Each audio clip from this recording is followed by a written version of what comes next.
سبيل الدموع سبيل مريح تنهد. مولانا رومی رحمۃ اللہ علیہ نے فرمایا کہ راہ سلوک کے مسافر کو 3 کاموں میں سے ایک کام ضرور کرنا چاہیے. راہ سلوک کے مسافر وہ لوگ کہلاتے ہیں جو کسی خاص شیخ کے ہاتھ پر بیعت ہو کر گناہوں سے توبہ کر کے شیخ کی نگرانی میں اللہ کی محبت کے درجات طے کرتے ہوئے چلے جا رہے ہیں. تو اس کو کہتے ہیں راہ سلوک کا مسافر. تو مولانا رومی رحمۃ اللہ علیہ نے فرمایا راہ سلوک کے مسافر کو 3 کاموں میں سے ایک کام کا کرنا ضروری ہے. پہلا اور سب سے اہم کام یہ ہے کہ اخلاق رذیلہ کو اکثر اپنے قلب سے اکھاڑ کر پھینکے. اخلاق رذیلہ، گندے اخلاق، بیڈ کیریکٹر، اس کو اپنے دل سے کیا کرے؟ نکال کر پھینک دے. جس طرح حضرت علی رضی اللہ تعالیٰ عنہ نے در خیبر کو اکھاڑ کر پھینک دیا تھا، جسے خیبر کا زبردست قلعہ فتح ہو گیا. کئی دن کا محاصرہ کیا ہے صحابہ نے، کئی دن کی محنت کے باوجود وہ قلعہ کیا نہیں ہو رہا تھا؟ فتح نہیں ہو رہا تھا. اور دروازہ اتنا عظیم الشان دروازہ کہ 40 پہلوان مل کر بھی اس کو اکھاڑ نہیں سکتے. حضرت علی ونٹی اسے کیا کرے؟ اکھاڑ کو پھینکے. تو ایسے دل سے کیا کرنا؟ یہ گناہوں کا وائرس نکال دے اور اخلاق رذیلہ کو ختم کرے.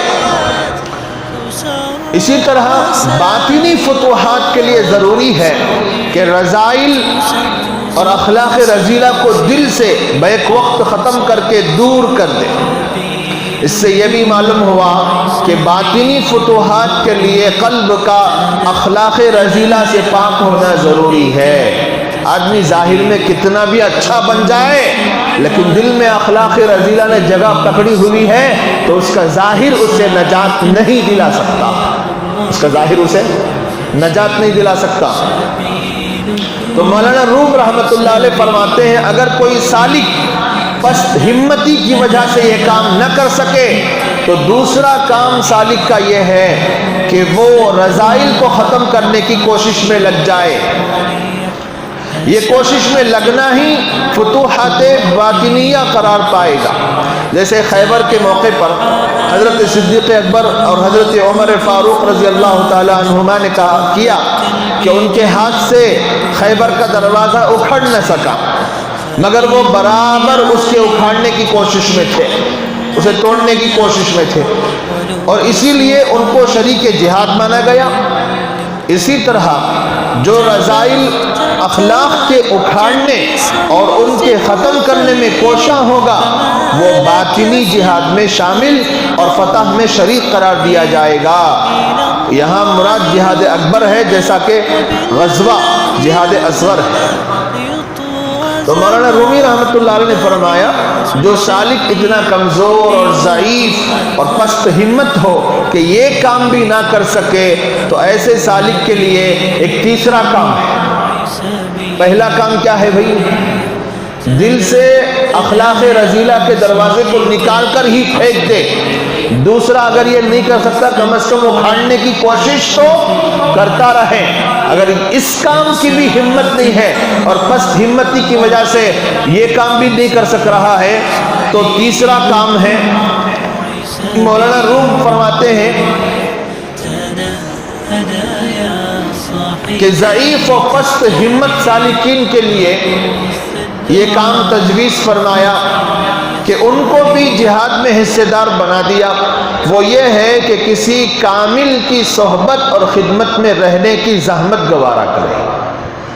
خود کامل نہیں بن سکتا تو کسی کامل کی صحبت میں رہے، ان کی خدمت میں رہے،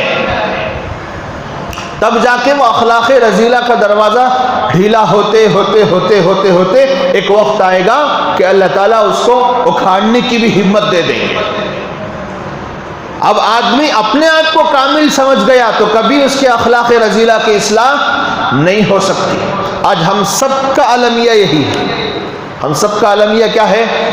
ہم اپنے آپ کو کیا سمجھ گئے ہیں؟ کامل اور اکمل سمجھ گئے.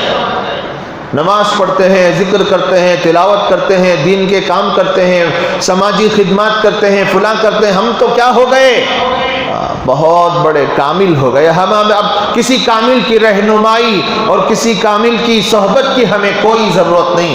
اسی خیال نے انسانیت کی ابتدا کو بھی ختم کر دیا ہے. انسانیت کی ابتدا بھی نہیں ہوئی ہے ہماری انسانیت میں. تو تیسرا کام حضرت مولانا روم فرماتے ہیں کہ کسی کامل کی صحبت اور خدمت میں رہنے کی زحمت گوارا کرے. مولانا نے اس کو عجیب تمثیل سے واضح کیا، جیسے کانٹا کہ اس کو اگر الگ نہ کیا جا سکتا ہو تو اس کو پھولوں کے ساتھ ملائے رکھتے ہیں اور یہ کانٹا بھی محبوب ہو جاتا ہے. اور جب پھول چننے والے اور پھول کو آنکھوں اور دل سے لگانے والے پھول چنتے اور لیتے ہیں تو اس کانٹے کو بھی لے لیتے ہیں اور آنکھوں اور دل سے لگا لیتے ہیں. فرمایا کہ اسی طرح جو سالک اپنے رذائل کو ختم نہ کر سکے اور نہ اس کی کوشش ہی کر سکے تو کم سے کم کسی کامل اور محبوب کی صحبت میں اور خدمت میں رہ جائے، جس سے اتنا فائدہ تو ہوگا کہ محبوب کے ساتھ یہ بھی محبوب ہو جائے گا. اگرچہ کہ مراتب میں فرق اور تفاوت ضرور ہوگا اور ہونا بھی چاہیے، تاہم یہ فائدہ عظیمہ تو ضرور اس کو حاصل ہوگا. تو 3 کاموں میں سے ایک کام سالک کو ضرور کرنا چاہیے. ایک تو اخلاق رذیلہ کا دروازہ باطن سے نکال کر اکھاڑ کر پھینک دے، جیسے حضرت علی نے خیبر میں کیا. اگر یہ کام نہیں کر سکتا تو دوسرا کام سے کم کرے کہ کم سے کم اس کو اکھاڑنے کی کوشش لگاتار کرتا رہے، جیسے خیبر ہی کے دروازے کو اکھاڑنے کی کوشش صدیق اکبر اور حضرت عمر کرتے رہے.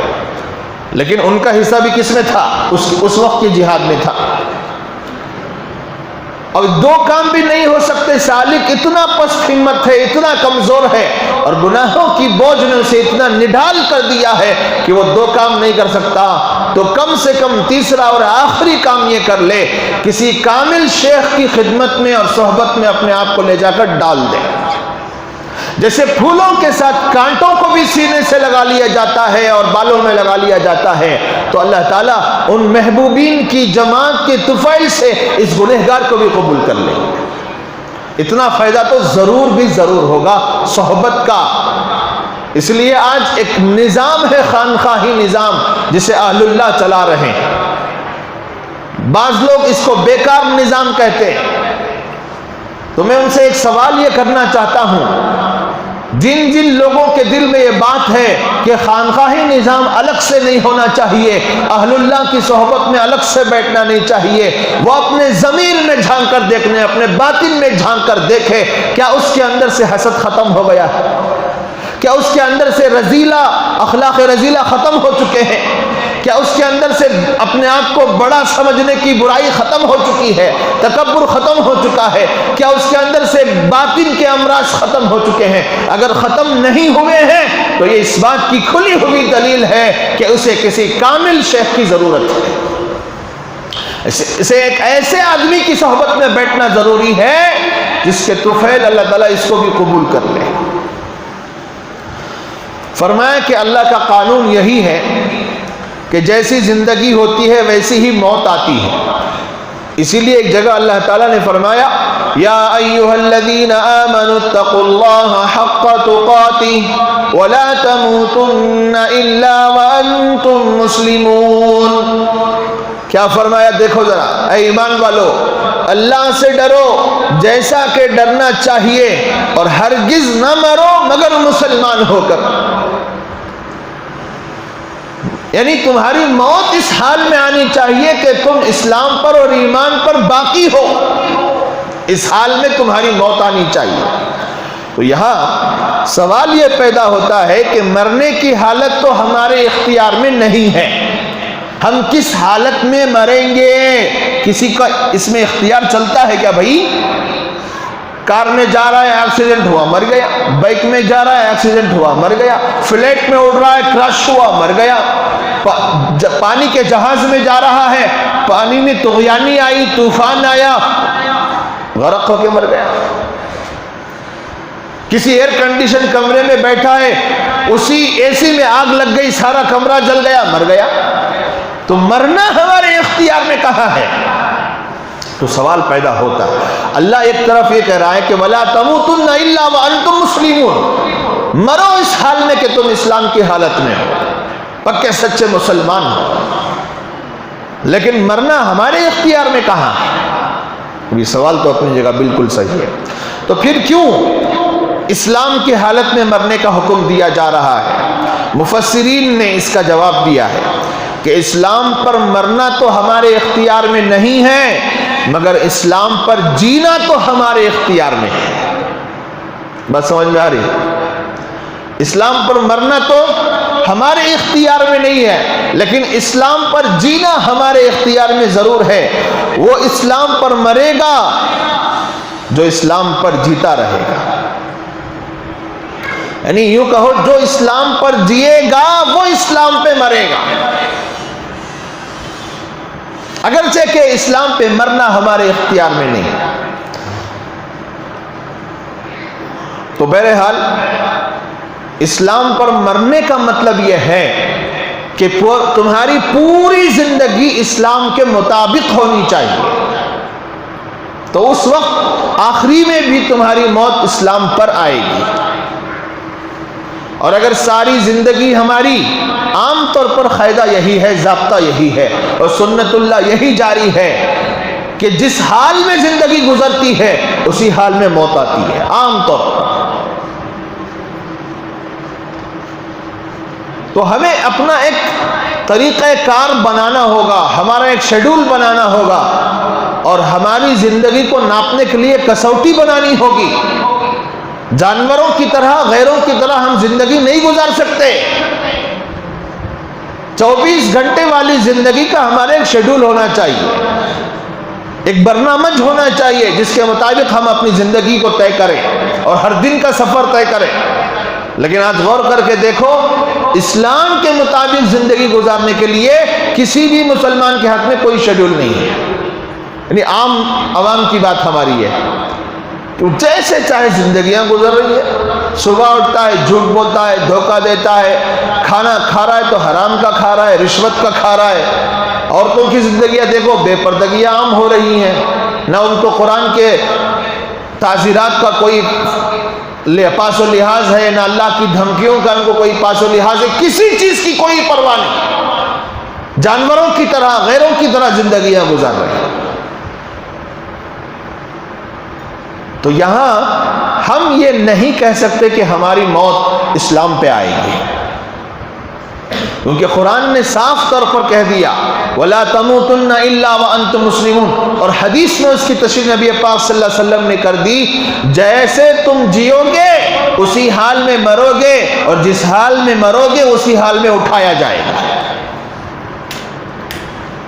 تو ہمیں یہ طے کرنا ہے کہ ہماری زندگی کیسے گزرے، اللہ اس کے رسول کو راضی کر کے زندگی گزارنا ہے یا پھر اسے ناراض کر کے زندگی گزارنا ہے اور اسی حال میں مر کے چلے جانا ہے، یہ ہمیں طے کرنا ہوگا۔